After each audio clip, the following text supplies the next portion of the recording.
The ship came out of faster than light.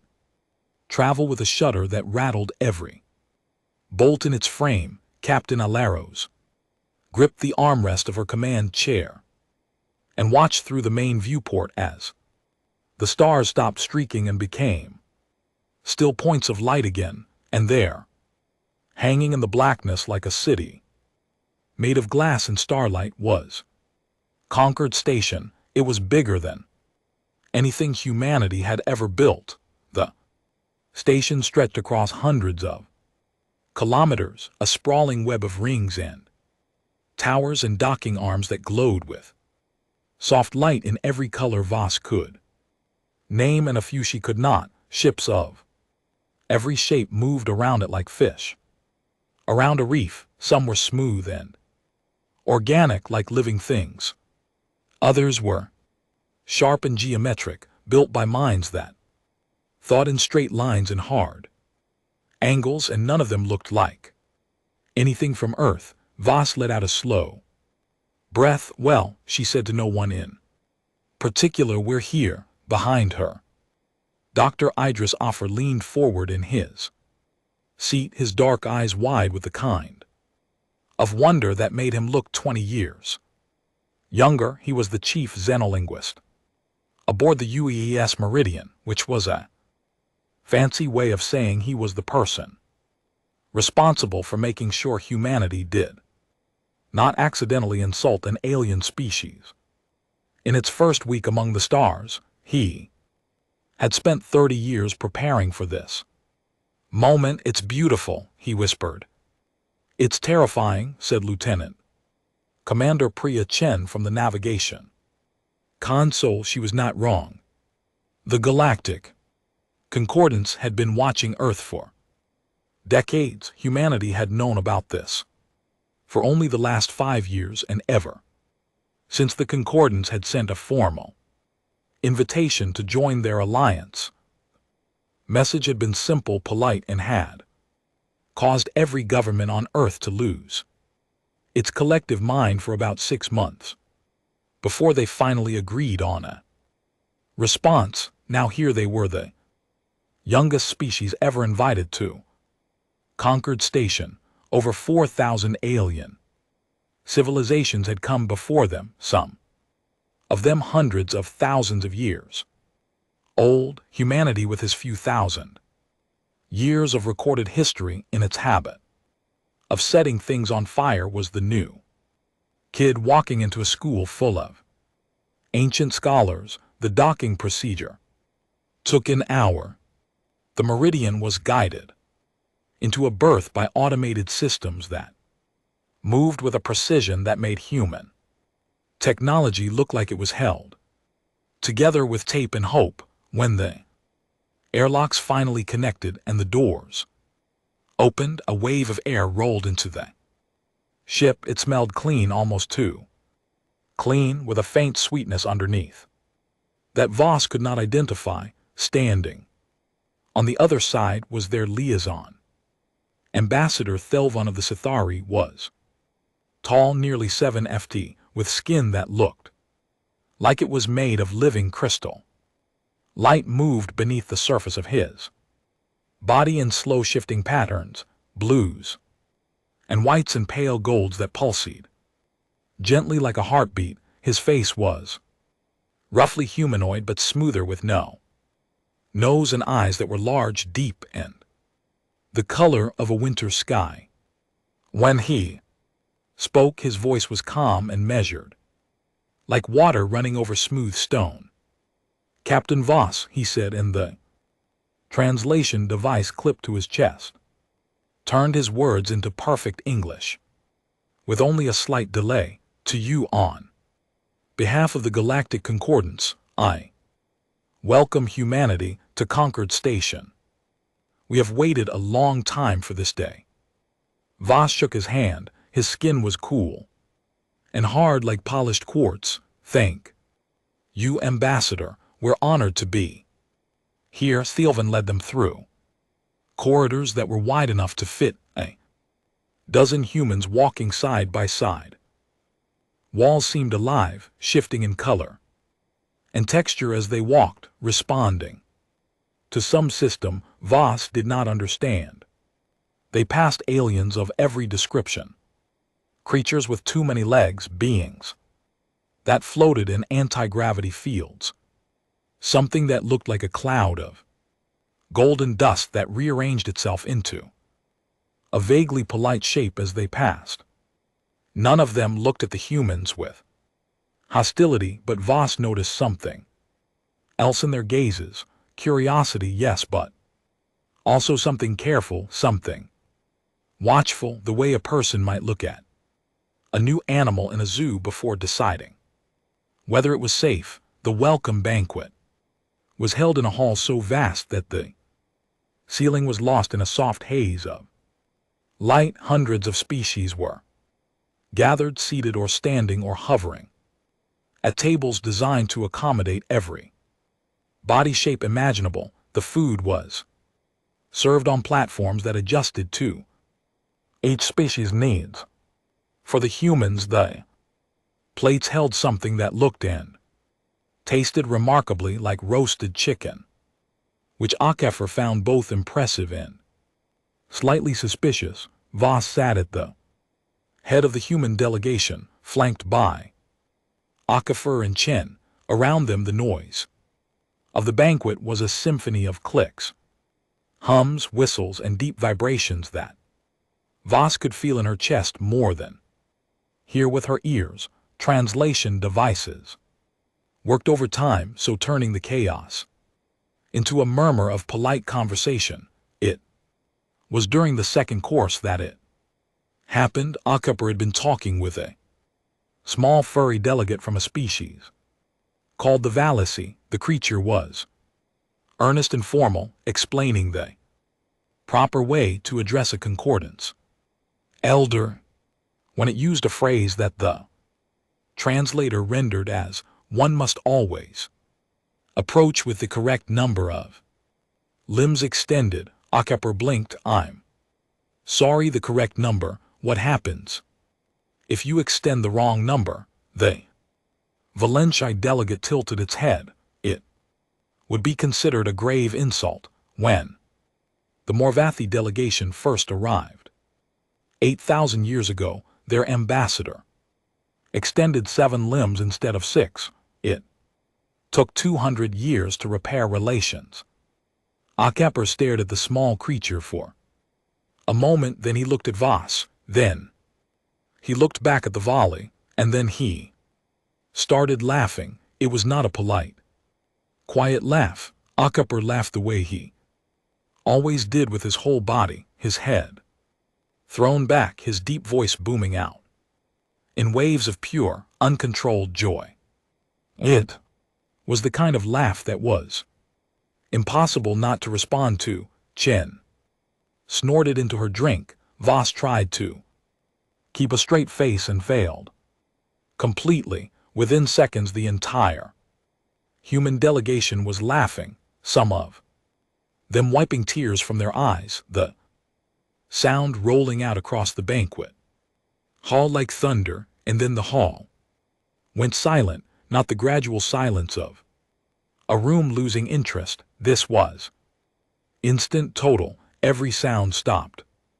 Every alien in the room turned to look at the humans. Voss felt the weight of 1,000 stares land on her like physical force, and the delegate had frozen in place, its fur standing straight up on its body. Across the hall, a tall being made of dark smoke seemed to pull itself inward, shrinking.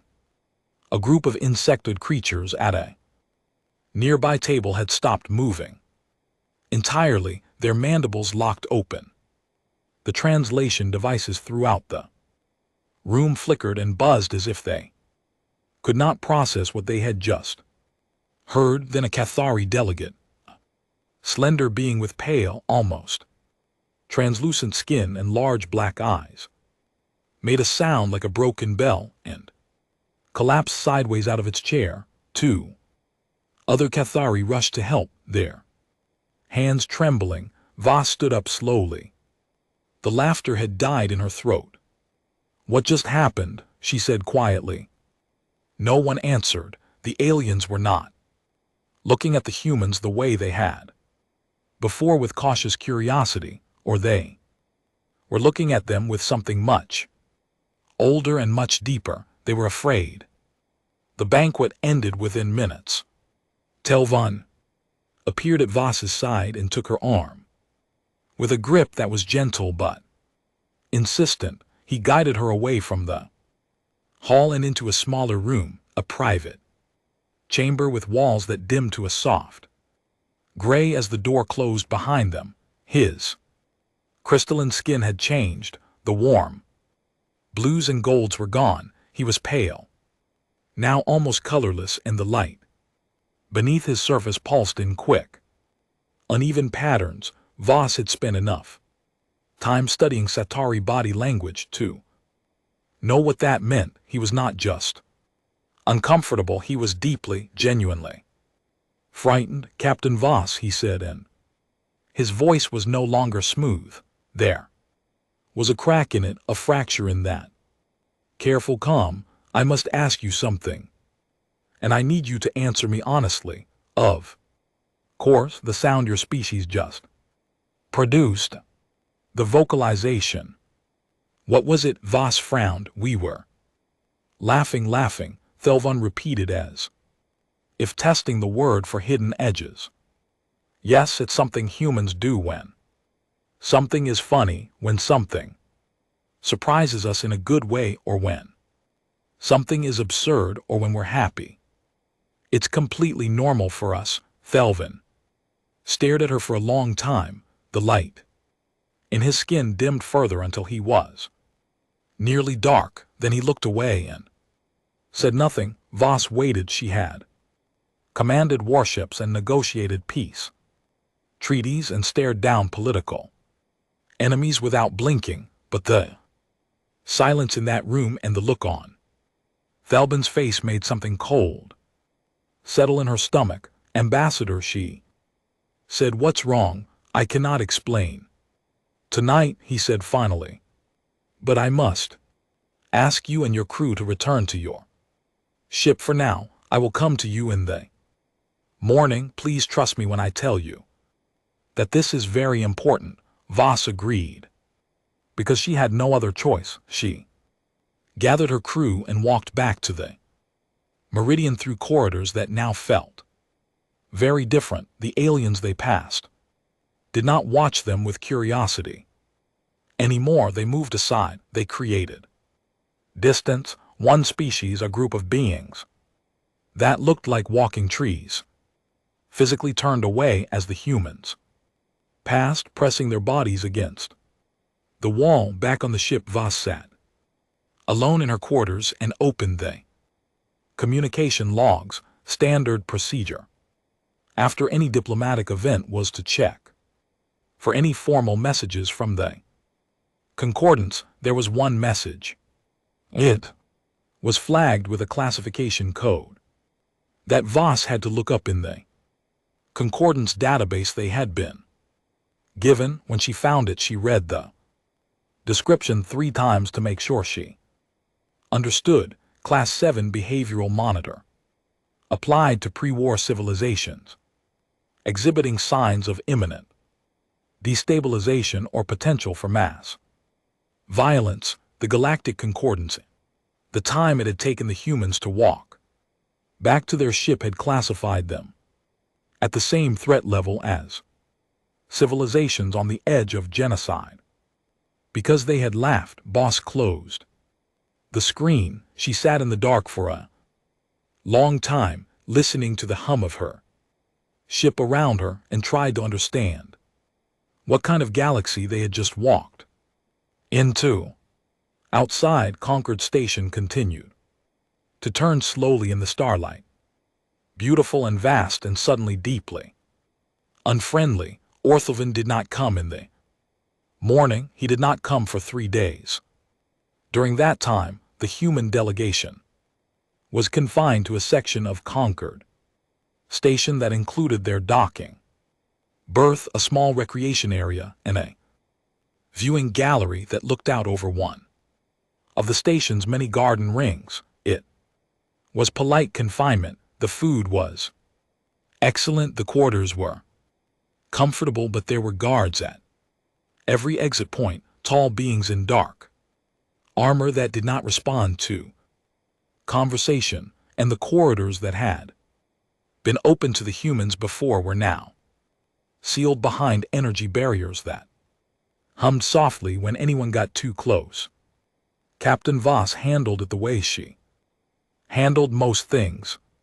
She kept her crew calm, maintained their routine, went in, and spent her private hours reading everything she could find in the Concordance cultural database they had been given access to. The database was enormous, a library that contained the recorded knowledge of over 4,000 civilizations spanning 200,000 years. Most of it was still locked behind clearance levels the humans did not have, but what was available was enough to keep Voss reading for days. Dr. Acapper took a different approach. He was looking for one specific thing. He sat in the small workspace the Concordance had provided, surrounded by holographic displays that floated in the air around him like glowing pages of a book. His fingers moved through the data with the speed of someone who had spent his entire life learning languages and the cultures that created them. He searched for references to laughter. He searched for descriptions of involuntary vocal responses to humor. He searched for any concept in any of 4,000 civilizations that matched what humans called being funny. He found nothing, not a single species in the entire recorded history of the Galactic Concordance had ever developed laughter. Not one in 200,000 years of galactic civilization across millions of worlds and billions of species that had risen and fallen. Nothing had ever laughed before. Acapper sat back in his chair and stared at the empty search results for a long time. Then he started looking at what the aliens did have instead. The Concordance database had extensive records on emotional expression across species. Every civilization that joined the Alliance submitted detailed studies of their psychology, their social behaviors, their ways of communicating, feeling. Acapper read through hundreds of them, then thousands, looking for patterns. The pattern he found was disturbing in its consistency. Among all known sapient species, emotional expression was linear and proportional. When a Sayer felt joy, the light in their crystalline skin increased in brightness. More joy meant more light, less joy meant less light. It was a straight line, a simple equation. The same was true for every other emotion. Pain produced distress signals that scaled with the intensity of the pain. Fear triggered retreat behaviors that grew stronger as the threat grew larger. Contentment produced calm, steady biological rhythms. Everything matched, everything was predictable. Input led to output in a clean, rational way that any scientist could model and any computer could predict. Human laughter broke every single one of these models. Acapper made a list of the things that made humans laugh, and the list itself was enough to give them a headache. Humans laughed when they were happy. They also laughed when they were nervous. They laughed when they were embarrassed. They laughed when they were in pain. They laughed at funerals. They laughed in war zones. They laughed when they were terrified. They laughed at things that were not funny at all. And they failed to laugh at things that should have been hilarious, and there was no reliable way to predict which response would happen.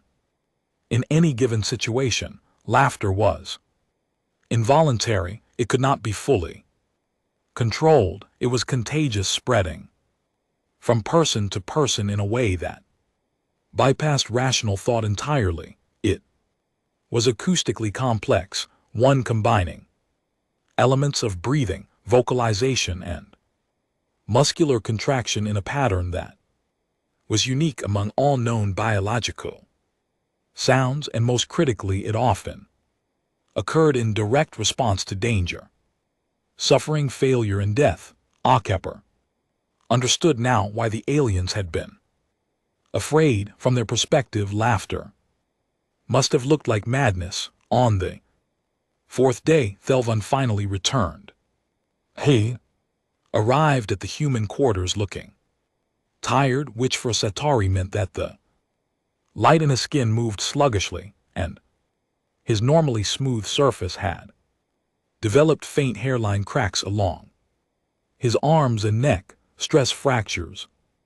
Acaphonia, the Cathari equivalent of dark circles under the eyes. Voss met him at the entrance. She did not waste time on pleasantries. Ambassador, my crew has been confined for 3 days without explanation. I think we deserve to know what's happening. You do. Thelvan agreed. He looked at her, then at HFY, then at the rest of the human crew who had gathered behind them. May I sit down? This will take some time. They sat in the recreation area. Humans on one side, the alien ambassador on the other. Telling was quiet for a moment, gathering himself. Then he began. The Galactic Concordance has maintained peace for over 200,000 years. He said, in that time we have studied thousands of species. We have developed models that can predict the behavior of any civilization based on its biology, its psychology, its evolutionary history. These models are very accurate. They have allowed us to identify potential threats before they become dangerous and to guide young civilizations toward peaceful integration. He paused. Hey, your species broke our models in the first hour. Voss folded her arms. Because we laughed. Because you laughed. Thelvan confirmed. Captain, I want you to understand something. The Concordance has a classification system for behavioral phenomena. Every sound, every gesture, every social ritual that a species produces is cataloged and analyzed. We have tens of millions of entries in this catalog. Your laughter does not match any of them. It is, as far as the Concordance is concerned, entirely unprecedented. HFY leaned forward. I've been looking through your database. I noticed the same thing. No species has ever developed anything like laughter. That is correct, and the reason is important. Thelvan's skin flickered. Among all known sapient species, emotional responses follow logical patterns. They are proportional, high predictable, and serve clear evolutionary functions. A distress call signals danger. A bonding tone signals safety. Every emotional expression can be understood as a rational response to a specific stimulus. And laughter isn't rational. HFY said quietly. Laughter is the opposite of rational. It is involuntary, unpredictable, and it occurs in response to contradictory stimuli. Your species produces the same sound when it is happy, when it is afraid, when it is in pain, and when it witnesses suffering. The same vocalization serves as a social bonding mechanism, a stress response, a submission signal, and an aggression display. It does not follow any model we have. Thelvan looked at his hands. Light in them was very dim. The Concordance has a theoretical category for this kind of behavior. We call it a dissociative threat response. It describes a species whose neurology has been so deeply damaged by evolutionary trauma that its emotional processing has fractured. The signals have become crossed. Pain triggers pleasure, fear triggers joy, destruction triggers celebration. The room was very quiet. In our models, Thielvan continued, a species that exhibits dissociative threat response has been broken by its own evolution. It has been hurt so deeply for so long that its mind has shattered and reassembled itself in a way that allows it to function, but that makes it fundamentally unpredictable. Such a species cannot be deterred by pain because pain makes it laugh. It cannot be deterred by fear because fear makes it laugh. It cannot be deterred by the threat of death because death itself makes it laugh. He looked up at Voss. Do you understand what I'm telling you, Captain? In the eyes of the concordance, a species that laughs is a species that has learned to enjoy its own destruction, and a species that enjoys its own destruction cannot be controlled, cannot be predicted, and cannot be stopped. Voss sat very still. Around her, the crew of the Meridian was silent, their faces carrying a range of expressions from shock to something that might have been dark amusement, because that, of course, was exactly the kind of thing a human would find grimly funny. You think we're insane, Voss said flatly. I think your species has endured something that no other species in the galaxy has endured and survived. Delivan said, what? And there was something in his voice that was not quite fear and not quite pity, but something in between. Your planet is classified as a Category 12 Death World, Captain. That is the highest rating the Concordance assigns. Your world has subjected your species to predation, disease, natural disasters, ice ages, mass extinction events, and the constant threat of annihilation for millions of years. No other sapient species in our records evolved under such conditions. Most species that develop intelligence do so on stable, temperate worlds with predictable environments. And you think that's what broke us? Akafar said, hesitated. The Concordance believes that your evolutionary history was so traumatic that your species developed laughter as a survival mechanism, a way to continue functioning, despite conditions that should have driven you to extinction. Your brains learn to convert horror into something bearable. It is from a purely clinical perspective remarkable, but it is also deeply alarming because you can't predict us, Voss said, because we cannot predict you, and in 200,000 years, Captain, we have been able to predict everyone.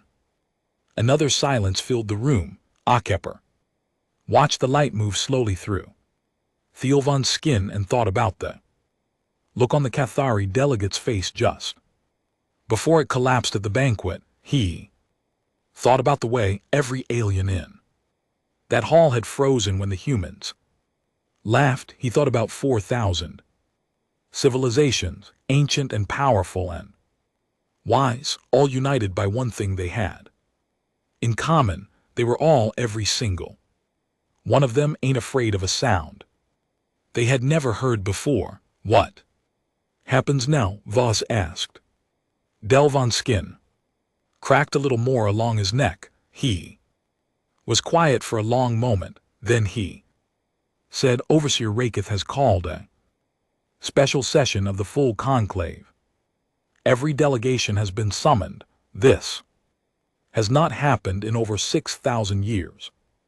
What's the topic? Thelvin looked at her with those large pale eyes, in the last of the warmth drained from his crystalline skin. Whether humanity should be permanently quarantined, he said, sealed in your home system, cut off from the rest of the galaxy. Forever, the word hung in the air like a held breath. Voss looked at her crew.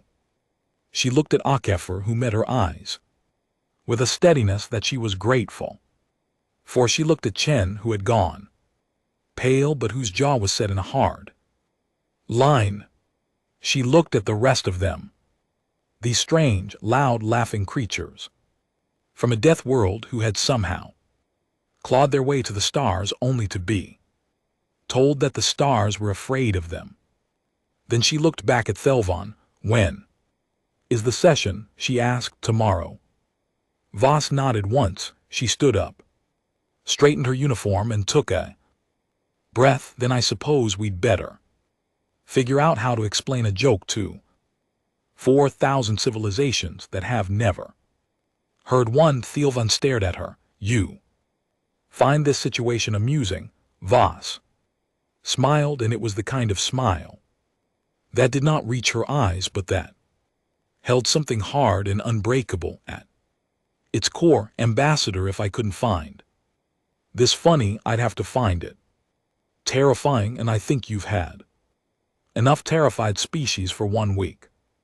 Delvon said nothing, but as he turned to leave, HFY could have sworn he saw the faintest flicker of something new in the alien's crystalline skin. Not fear, not pity, something that might in time become understanding. The great conclave chamber was the largest enclosed space Captain Alaros had ever seen. It was built in the shape of a vast bowl with thousands of platforms rising in tiers from a central floor, each one designed for a different species. Some platforms were filled with water, others burned with controlled fire. Some existed in pockets of different atmospheres, sealed behind shimmering energy fields that kept their occupants alive. The ceiling was so far above that it disappeared into a gentle glow like an artificial sky. 405 delegations were present. None of us knew this because the number was displayed on a floating marker near the entrance, updating in real time as the last few species took their positions. Each delegation represented civilization. Each civilization represented billions of lives. The weight of it pressed down on her shoulders like a physical thing. She stood on the central floor with HFY and Chen beside her, 3 humans in the middle of a room that held representatives from every known intelligent species in the galaxy. The floor beneath them was transparent, and through it Voss could see the stars turning slowly below the station. It was either beautiful or terrifying, and she had decided not to think about which.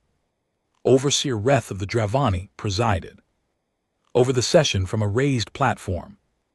Directly above the center, the Dravani were an insectoid species that operated as a hive mind, dozens of individual bodies sharing a single consciousness. Ruth was not one being but 37, all of them arranged in a precise formation on their platform, their dark carapaces clicking softly in unison as they moved. When the overseer spoke, all 37 mouths moved together, producing a layered voice that the translators rendered as something deep and resonant. This special session of the Galactic Conclave is called to order, the overseer said, and the chamber fell silent. The matter before us is the continued integration of the human species designation Sol 3 into the Galactic Concordance. Testimony will be heard.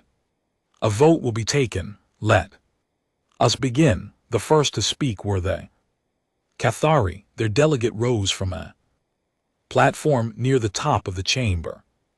The Cathari were empaths, a species that perceived emotions as directly as humans perceived light or sound. Their bodies were slender and almost translucent, with large dark eyes that seemed to absorb everything around them. The delegate who spoke was the same one who had collapsed at the banquet, and Voss could see that. It was still visibly shaken. The Cathari spoke softly, and the translator carried its words to every corner of the chamber. We have studied the psychic signature of the human vocalization they call laughter. The delegate said it is unlike anything in our records. The emotional frequency is complex and contradictory. It contains elements of joy, fear, aggression, relief, and something we can only describe as defiance, all occurring simultaneously.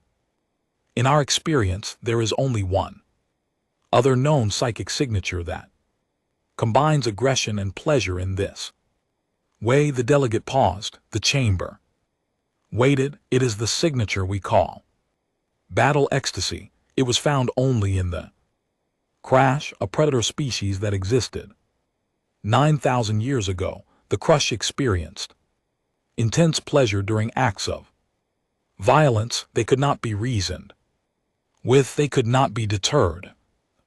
Concordance was forced to act. The crash no longer exists. A ripple of movement passed through the chamber. Voss kept her face still, but she felt Akafer shift beside her. The Cathari continued. We do not say that humans are the crush, but we say that the psychic signature of their laughter is identical in structure to the Kresh battle state. We urge the conclave to consider what this means. The Cathari sat. Well, the next to speak were the Morvathi. The Morvathi were a silicon-based species that resembled tall pillars of dark, polished stone. They did not have faces in any way that humans would recognize. They communicated through vibrations that traveled through the floor and walls, which the translators picked up and converted to speech. The Morvathi were known throughout the concordance as the greatest analytical minds in the galaxy. They dealt in models, predictions, and probability.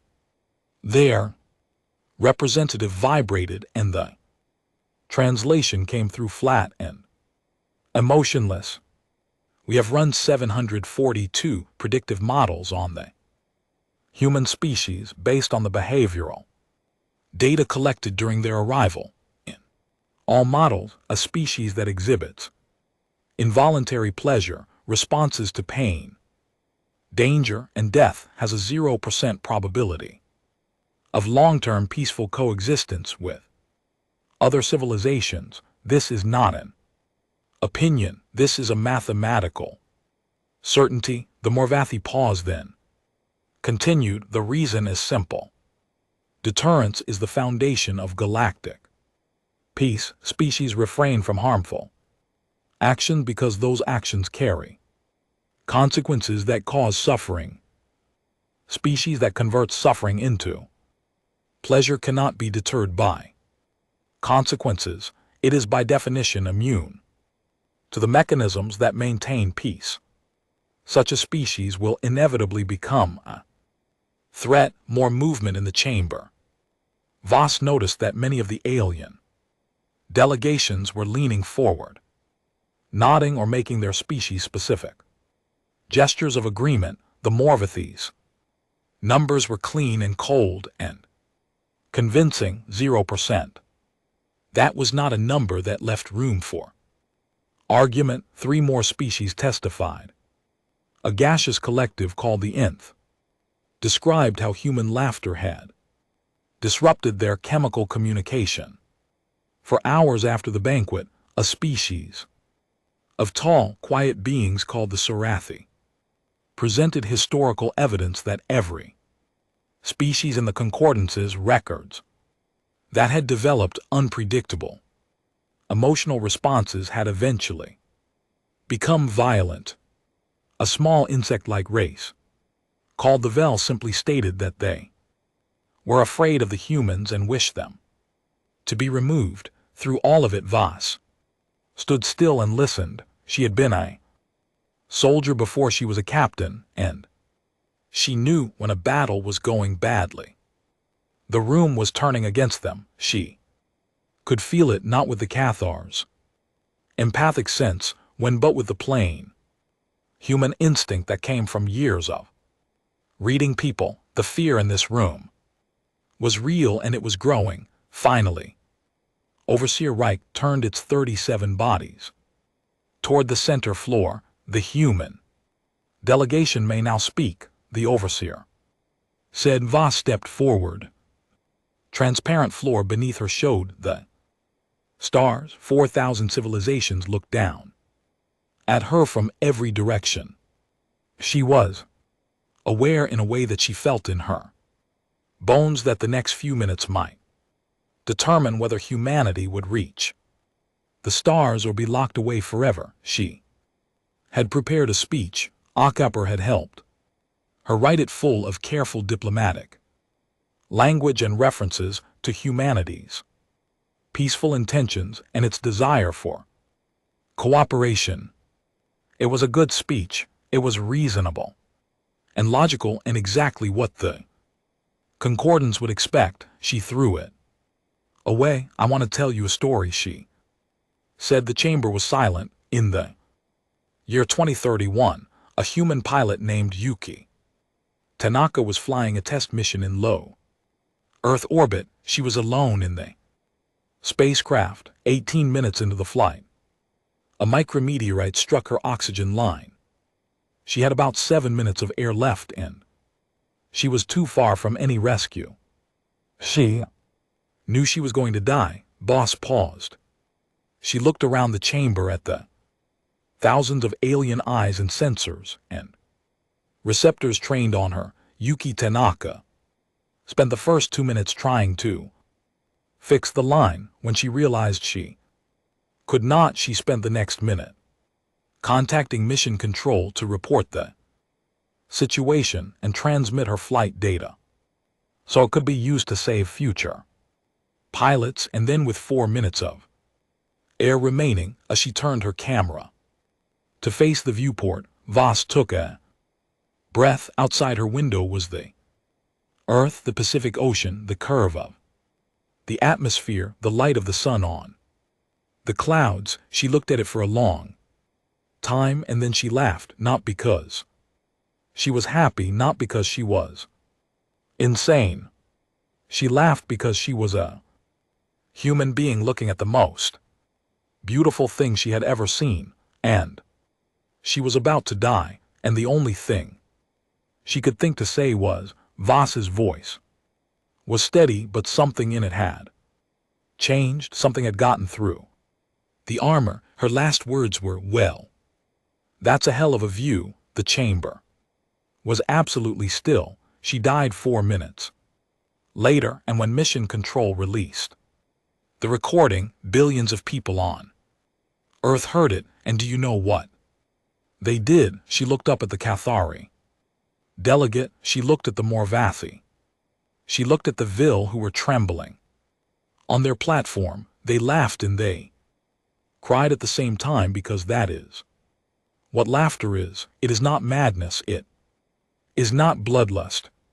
It is a human being standing at the edge of the worst thing that can happen and choosing in that moment to find something beautiful in it, something worth smiling about, even if it is the last thing they ever do. Silence, deep, vast, galaxy-wide silence. Then Overseer spoke. The conclave thanks the human delegation for its testimony. The vote will now be taken. The voting was done through the platforms themselves. Each delegation registered its position, and the results were displayed in real time on a massive holographic counter that floated above the center of the chamber. Voss watched the numbers climb. For quarantine, 847 against quarantine 612, the gap widened. For 1,200 against 150, then it tightened. For 1588 against 1,573.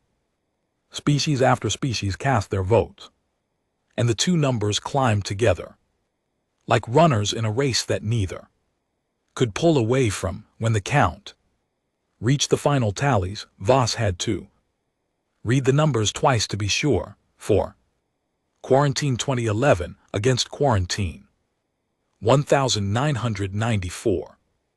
The motion to quarantine humanity was winning, but not all delegations had voted. A small cluster of species, 17 in total, had abstained. Their platforms glowed with a neutral white light that stood out against the green and red of the decided votes. Overseer Rath addressed the abstaining delegations. The undecided parties have 26 standard hours to cast their votes. If no majority is reached, nor the motion be decided by the overseer's authority, this session is suspended. The chamber began to empty. The noise returned. Hundreds of species murmuring and clicking and vibrating to each other as they filed out. Voss stood on the transparent floor and watched the undecided platforms, their white lights steady and uncommitted. Acapper stepped up beside her. That was close, he said quietly. It's not over. No. He looked at the list of abstaining species displayed on the nearest screen. His finger stopped at one name, the Scythery. Abstained. Voss nodded. She had noticed Thelvan's delegation had not voted. He's afraid, Acapher said, but I don't think he's afraid of us. I think he's afraid of what it means if we're right. Voss looked at him.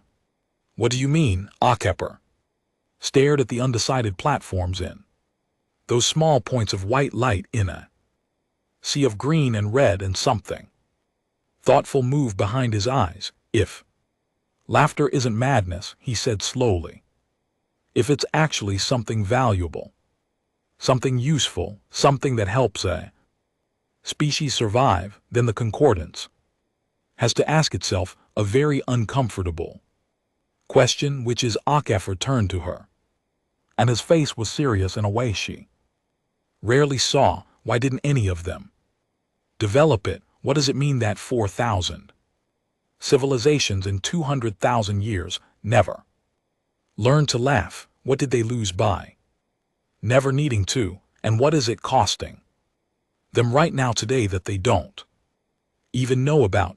Voss had no answer for that.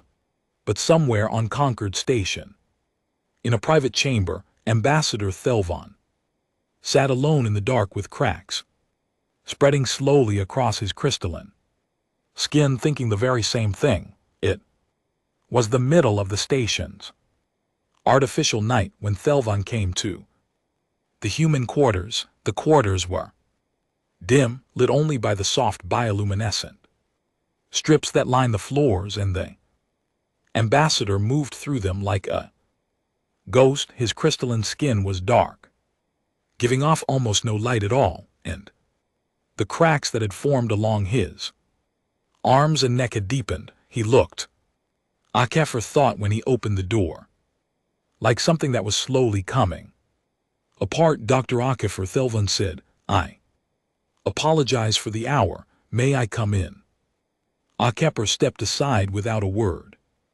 He had been awake anyway, sitting at his desk reviewing everything he could find about the 17 undecided delegations, trying to figure out which way they might vote and what arguments might reach them. But the moment he saw Thelvan's face, he closed his screens and gave the ambassador his full attention. They sat across from each other in the small common area of the human quarters. The rest of the crew was asleep. The ship hummed quietly around them. Through the viewport, the lights of Concord Station's garden ring turned slowly green and gold against the black. Thelvan did not speak for a long time. He sat with his hands folded in his lap, the cracked crystal of his fingers interlocked, and stared at the Floor, Akepper waited.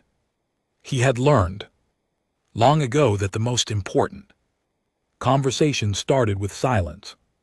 Finally, Thielban looked up. I need to understand, he said, before I cast my vote. I need to understand what laughter truly is, not the clinical description, not the behavioral classification. I need to understand it the way your species understands it. Akepper nodded. Slowly, I'll try. The conclave heard your captain's story about the dying pilot. It was moving, but it did not answer the question that keeps me awake. The pilot laughed because she was dying.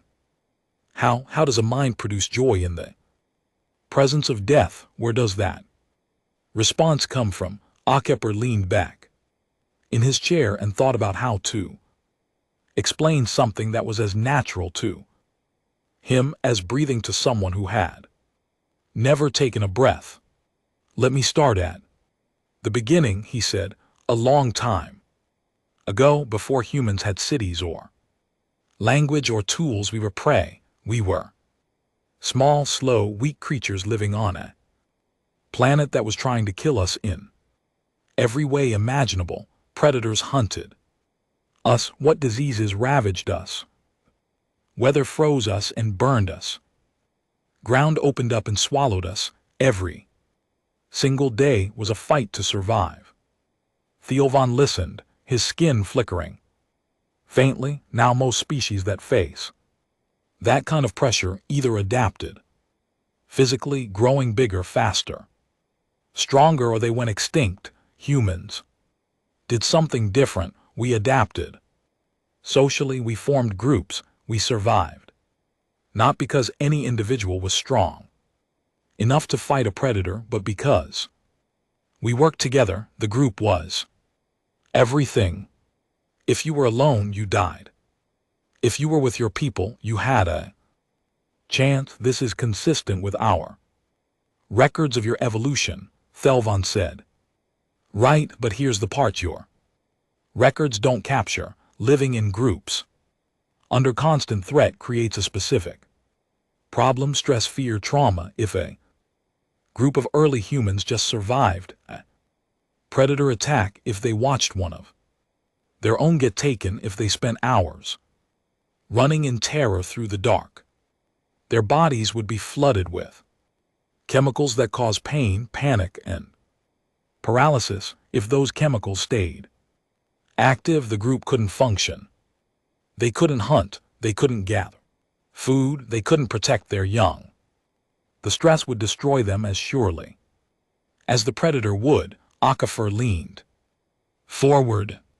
So our bodies evolved a release valve after the danger passed. After the group survived, our neurology developed a mechanism that said, the threat is over, we are alive, we are together. And in that moment, the fear and the pain got converted into something else. The muscles relaxed, breathing changed, the voice produced a sound that was involuntary and contagious, so that when one person felt the release, everyone around them felt it too. At the same time, together. Laughter, Thielban said. Laughter, it was never about finding something funny, not at first.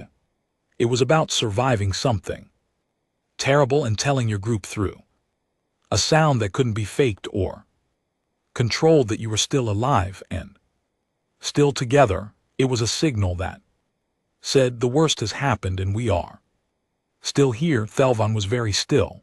The cracks in his skin had stopped spreading, as if his body was listening as closely as his mind. Over millions of years it evolved, it became more complex. Humans started using laughter in new ways. We laughed at things that surprised us, so because surprise was linked to danger, and the laughter response helped our brains process it. We laughed at absurdity because recognizing when something didn't make sense was a survival skill.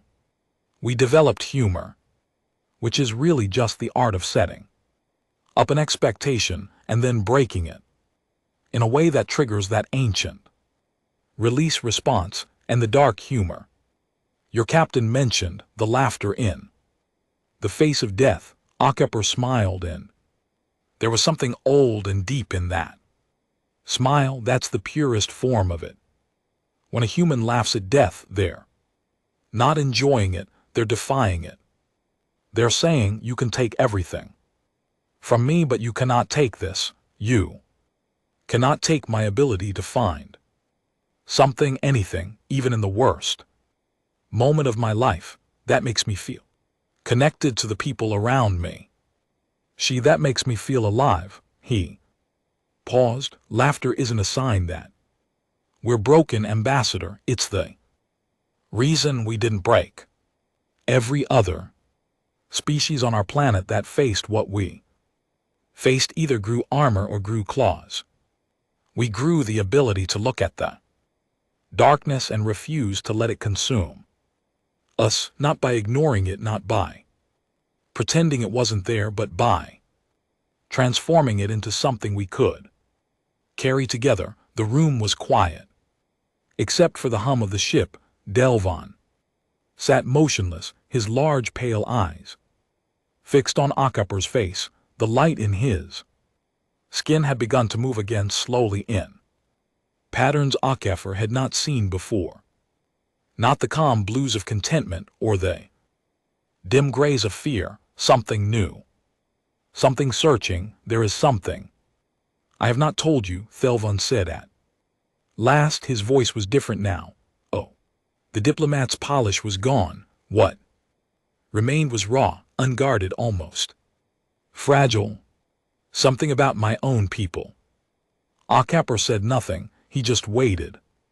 12,000 years ago, the Sithari home world experienced what we call the fracturing.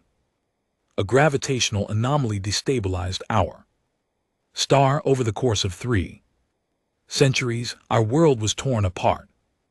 Earthquakes, radiation storms, the slow, agonizing destruction of everything we had built. Billions died. Those who survived did so by retreating underground into crystalline caverns deep beneath the surface, where they waited for generations until the star stabilized. Thelvon's hands were trembling. The cracks in his skin glowed faintly, as if something beneath was trying to get out. We survived. We rebuilt. We joined the Concordance and became one of its most respected members, but the fracturing never left us. Among the Sithari, trauma is not merely psychological, it is physical. It is encoded in our crystalline structure and passed from generation to generation. Every Sithari alive today carries the fracturing within them. We feel it in our bones, in our skin, in the cracks that form when we are stressed or afraid. He held up his hands. The hairline fractures were visible even in the dim light, a web of tiny breaks running through crystal that should have been smooth and whole. These cracks, he said, they are not just from this week, they are from 12,000 years ago. They are the fracturing still echoing through my body, through every Sithari body. We carry it silently because we have no other choice. There is no mechanism in our biology to release it, no way to transform it. Yeah, no way to set it down. His voice cracked, and the sound was eerily similar to the tiny snapping sounds his skin made when the fractures deepened. For 12,000 years my people have endured. We have been strong. We have been stoic. We have been everything the Concordance values, and every single generation the cracks get a little deeper. Akepper felt something tighten in his chest. He looked at this ancient, beautiful, suffering being and understood with a clarity that took his breath away what he was really seeing. Not an alien ambassador, not a diplomat, a person carrying a wound so old and so deep that He had never even imagined it could be. Healed because he had never seen. Healing, not the kind that humans knew. Ambassador HFY said gently. And how? Many species in the concordance carry something like this. Telvan looked at him. All of them, he said. Every civilization that has endured long enough to reach the stars has survived. Something terrible. The Dravani lost half their hive in a plague that lasted 1,000 years. The Cathari were nearly destroyed by a psychic predator. Species that fed on their empathy. The Morvathi were shattered by a civil war that split their continental mind into fragments that took 10,000 years to reassemble. He spread his cracked hands. Every species in the station carries its trauma in silence. It is the way of things. It is what survival means. You endure, you continue, you do not look back, and you never heal, HFY said. The words hung in the air between them. Telvan stared at him. And for the first time, my HFY saw something in those pale alien eyes that was neither fear nor diplomatic composure. It was hunger. A deep, aching 12,000-year-old hunger for something the ambassador had never known existed until a group of strange, loud, fragile creatures from a death world had laughed at a dinner party. No, Telvan whispered, we never heal. The silence that followed was the heaviest HFY had ever experienced. He let it sit, he let it breathe, and then, very carefully, very gently, he asked the question that he knew was the reason Telvan had come to him in the middle of the night. Would you like to learn? Telvan's skin flared. For one bright, startling moment, his entire body lit up in a cascade of colors HFY had never seen before. Whites and golds and deep, shimmering blues that raced through his crystal like lightning through a storm cloud. Then it faded and Telvan was dim again, but the cracks on his hands had stopped spreading, just barely, just enough. Could you teach us? He asked, and his voice was barely a whisper. Could you teach a species that has never laughed how to laugh? HFY thought about this. For a long time, he thought about the millions of years of evolution that had shaped the human brain, the ancient neural pathways that connected fear to relief to joy, the deep biological machinery that produced laughter without conscious thought. He thought about how hard it would be to teach something so instinctive, so fundamental to a mind that had never been built for it.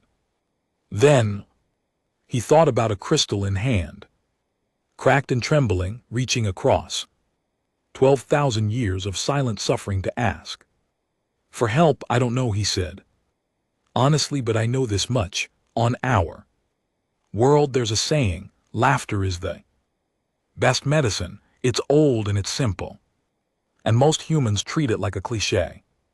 But it's not, it's literally true.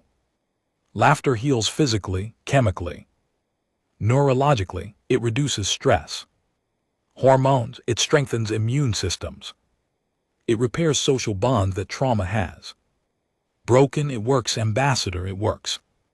Because that's what it evolved to do. He reached across the table and very slowly placed his warm human hand over thence cold crystal. One, I can't promise I can teach you to laugh, but I can promise to try.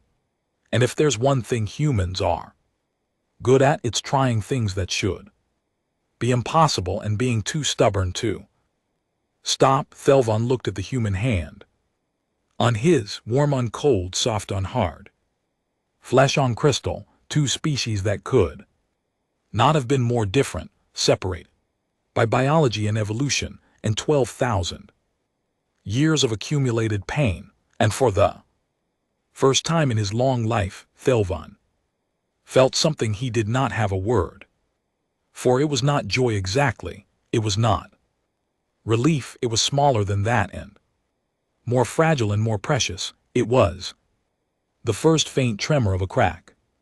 Beginning to heal, he stood. I must go. He said, the vote is in 12 hours. Ambassador, HFY said as Thelvan reached the door. Which way are you going to vote? Thelvan paused. The light in his skin was moving again, stronger now in those new patterns that HFY could not read. I am going to do something I have never done before. Dr. HFY, he said, I am going to take a risk. He left, the door closed behind him. HFY sat alone in the quiet room and listened to the hum of the ship around him and thought about cracks and silence and the strain, stubborn, impossible human gift that might against all odds be exactly what the galaxy needed. Through the viewport, Concord Station turned in the starlight, and somewhere in its corridors, an ancient crystalline being walked toward a decision that would change everything, carrying within his cracked and aching body the first small spark of something that felt, if he was brave enough to name it, like hope. The great conclave chamber was full again, every platform occupied, every delegation present, at every eye and sensor and receptor focused on the central floor, where the undecided votes would be cast. The holographic counter floated above, showing the frozen tallies from the day before for quarantine 2011 against 1,994. 17 delegations still uncommitted. 17 points of white light in a sea of red and green. Captain Voss stood on the transparent floor with her crew behind her. She had not slept. None of them had. HFY stood at her right shoulder, steady and calm, his dark eyes moving across the chamber with the careful attention of a man who understood that the next hour would decide the future of his species. Overseer Reich called the session to order. The 37 bodies of the Dravani hive moved in unison, and the layered voice filled the chamber. The undecided delegations will now cast their votes. Each may speak before voting if they wish. The first 6 delegations voted quickly without speeches. 3 voted for quarantine. 3 voted against. The counter shifted. For 2014 against 1,997. The gap held. 4 more delegations voted 2 and 2. The numbers climbed together for 2016 against 1,999. 7 delegations remained undecided. Then a species Voss did not recognize, a group of beings that looked like floating ribbons of silver light, voted against quarantine and gave a brief statement that the translator rendered. As we were once feared, we remember what it cost us. We will not do the same to another. For 2016 against 2005. Delegations left. 3 voted for, 1 voted against. The counter updated for 2019 against 2001. 1 delegation remained. The Sithari, the chamber, became so quiet that Voss could hear the hum of the energy fields around the atmospheric platforms high above. Every being in the room turned toward the Sithari platform where Thelvan stood alone. His crystalline skin was dark, the cracks visible even from a distance, web of fractures that covered his arms and neck and face. He looked ancient and fragile, and Voss thought absolutely terrified, but he was standing, and he stepped forward to the edge of his platform and he spoke. I have served the Concordance for 300 years, he said. His voice was quiet, but the chamber's acoustics carried it to every corner. In that time, I have helped negotiate 47 Treaties, I have mediated 12 territorial disputes. I have been present for the integration of 6 new species into our alliance. In all of that time I have never once questioned the wisdom of the concordance, until now the chamber stirred. Thelvan continued.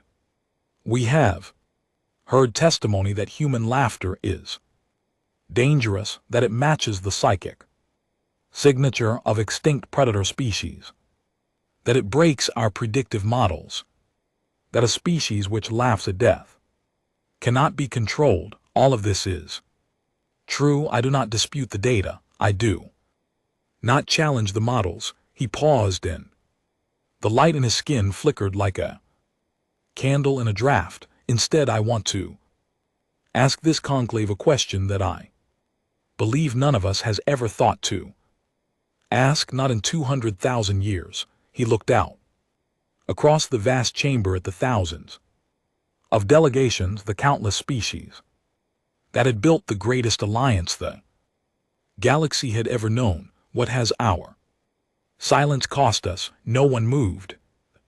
Concordance has maintained peace for 200,000 years. This is our greatest achievement, and I honor it. But peace is not the same as wholeness. Survival is not the same as healing, and I stand before you today with the cracks of a 12,000-year-old catastrophe running through my body to tell you something that I have never told anyone outside my own species. His voice trembled in the sound of it. The raw, unguarded vulnerability sent a visible ripple through the chamber. The Cathari delegates leaned forward. The Morvathi pillars vibrated at a lower frequency. Even the Dravani overseer went still. My people carry our trauma in our bones. It is encoded in our crystal. It passes from parent to child, generation after generation, and every generation it would grows heavier. We have no way to release it. We have no mechanism to transform it. We endure because endurance is all we know. He held up his cracked hands for the chamber to see. And we are not alone. Every species in this room carries its own wounds. The Dravani carry their plague. The Cathari carry the scars of the hollow ones who fed upon their empathy. The Morvathi carry the memory of their shattered mind. We all carry something, and we carry it in silence, because silence is what the concordance taught us. Be calm, be rational, be predictable, and never ever let the pain show. He lowered his hands. For 200,000 years that has been enough. But I look around this chamber and I see the cracks, not just in my own skin, in all of us, in the Dravani's rigid formations that grow more brittle with each century, in the Cathari's increasing sensitivity that makes them collapse at the first unexpected emotion, in the Morvathi's models that grow more desperate to predict everything because they cannot bear the memory of the one time they failed to predict themselves. His voice steadied. Something was changing in him. The fear was still there, but beneath it something else was rising, something that burned brighter than the fear. We looked at humanity and saw madness. We heard their laughter and heard the echo of the crash. We ran our models and found 0% probability of peaceful coexistence, and all of that analysis was based on a single assumption, that the way we have always done things is the right way, that silence is strength, that control is safety, that the absence of laughter is a sign of healthy civilization. He took a breath, and when he spoke again, his voice carried across the chamber with a clarity that made even the ancient overseer turn, all 37 heads toward him. But what if we were wrong? What if the silence that we call peace is actually a wound that we have been too afraid to name. What if the control that we call wisdom is actually a cave that we built for ourselves because we did not know there was any other way? And what if this strange, loud, terrifying species from a death world has stumbled upon the one thing that all our knowledge and all our centuries could never give us? He looked down at the central floor at Captain Voss and her small crew of fragile, warm, breakable humans, a way to face the darkness and choose together not to be consumed by it. The chamber was utterly silent, not the tense silence of fear, a different kind, the silence of 4,000 civilizations hearing something true for the first time. I do not know if humanity's laughter is safe, Theovan said. I do not know if it is wise to let them stay. I know only that for 300 years I have watched the concordance maintain peace, and I have watched the cracks grow deeper, and I have never once seen anyone offer a way to heal them, until a human being looked me in the eye and said, "Would you like to learn?" He straightened. The cracks in his skin were still there, deep and visible, but the light beneath him was stronger now than Voss had ever seen it, not the calm, diplomatic glow of a Scytherian control, something wilder, something braver. "When I vote against quarantine," he said, "and I do so not because I am certain it is safe, but because I am certain that our silence is killing us, and I would rather take a risk on hope than continue to die quietly in the dark." He stepped back. The chamber erupted, not in violence, not in anger, in something that had no name in any concordance language, but that humans would have recognized instantly. It was the sound of 4,000 civilizations, suddenly, painfully, beautifully confronting the truth they had been carrying in silence for longer than most of them could remember. The Dravani clicked in chaotic, broken patterns that shattered their usual precision. Cathari wept openly, their translucent bodies shaking with waves of emotion that spilled out and washed over the entire chamber. When even the Morvathi vibrated at frequencies they had never produced before, their stone surfaces ringing like bells, the remaining undecided delegations cast their votes. Every single one voted against quarantine. The final count glowed on the holographic display for quarantine 2019 against quarantine 2012, and then the undecided votes registered and the numbers shifted one final time for quarantine 2019 against quarantine 2019. A tie. The chamber fell silent again. Overseer rose. In the event of a tied vote, the overseer's authority decides the matter. 37 insectoid bodies turned toward the central floor. 37 pairs of compound eyes looked at Captain Voss. "Humanity may stay," the overseer said, and then in a voice so quiet that only those near us could hear, "Teach us." 50 years passed. The galaxy changed in ways that no model had predicted, because the models had never accounted for laughter. Human laughter ambassadors were stationed on over 200 worlds. They were not diplomats in any traditional sense. They were therapists, teachers, comedians, storytellers. They were people whose job was to sit with ancient, wounded civilizations and do the simplest, hardest, most human thing imaginable: help them learn to laugh. It did not happen quickly. The Morvathi took 11 years to produce their first laugh. Deep grinding vibration that cracked one of their stone surfaces and sent the human teacher running for cover before realizing that the sound was joyful, not Destructive, the Morvathi typically. Reserved and analytical, requested 3. More laughter teaches the following. Weak. Watch the Dravani hive mind was different when one of their 37 bodies learned to laugh, all 37 laughed. Simultaneously, the sound was so loud and so strained that it set off seismic alarms across an entire section of Concord Station. The Dravani apologized formally, then they did it. Again, the Cathari who had once collapsed in terror at the psychic signature of human laughter became its most devoted students. They discovered that laughter, when experienced from the inside rather than observed from the outside, was not the same as battle ecstasy at all. It was its opposite. It was the release of tension, not its accumulation, the letting go of pain, not its embrace. The Cathari published a study that was read by every species in the Concordance.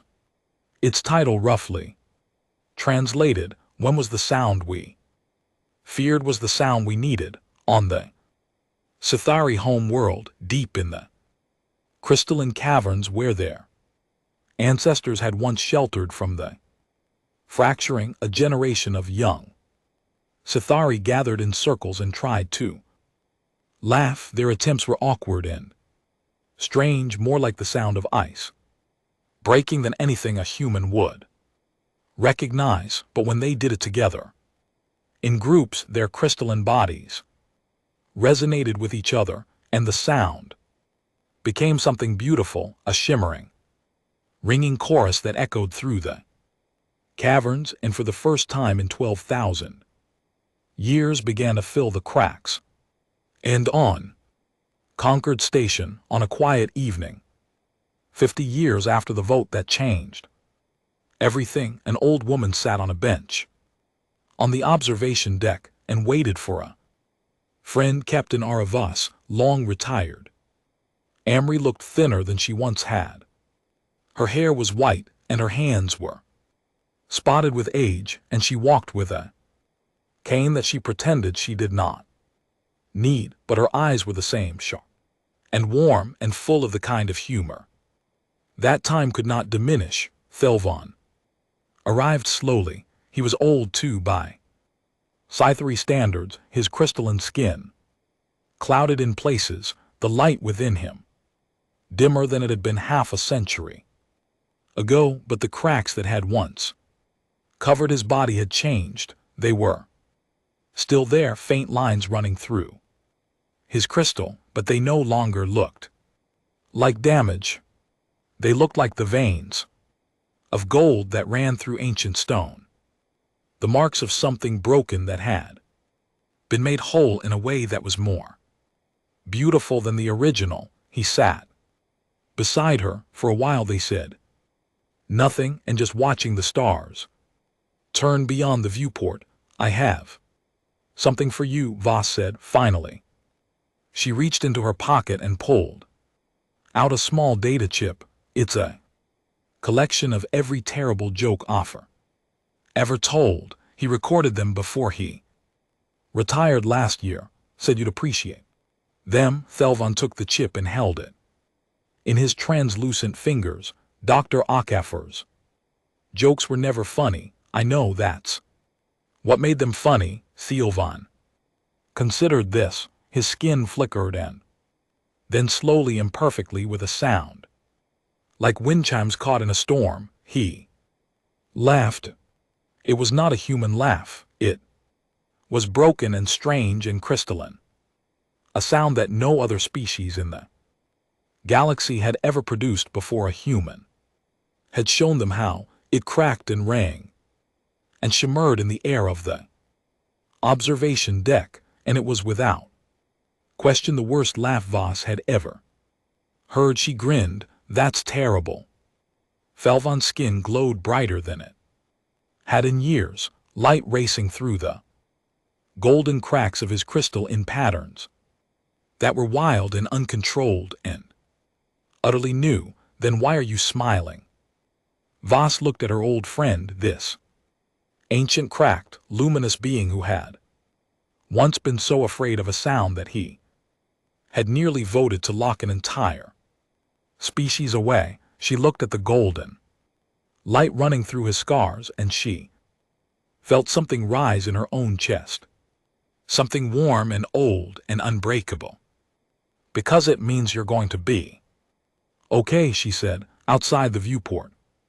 The galaxy turned, conquered station, hung in the darkness, glowing with the light of 4,000 civilizations, and from somewhere deep within its corridors, carried by the station's acoustic systems and amplified by the resonance of crystal and kitten and stone and 100 other materials that had never been designed for this purpose, came a sound. It was laughter, clumsy and strange and imperfect, produced by beings who had never evolved the capacity for it, but who had learned it anyway, taught by a species that had been forged in fire and darkness and had emerged carrying the one gift the galaxy never knew it was missing: the sound of creatures who had stared into the worst the universe could offer and had chosen, despite everything, to find joy. It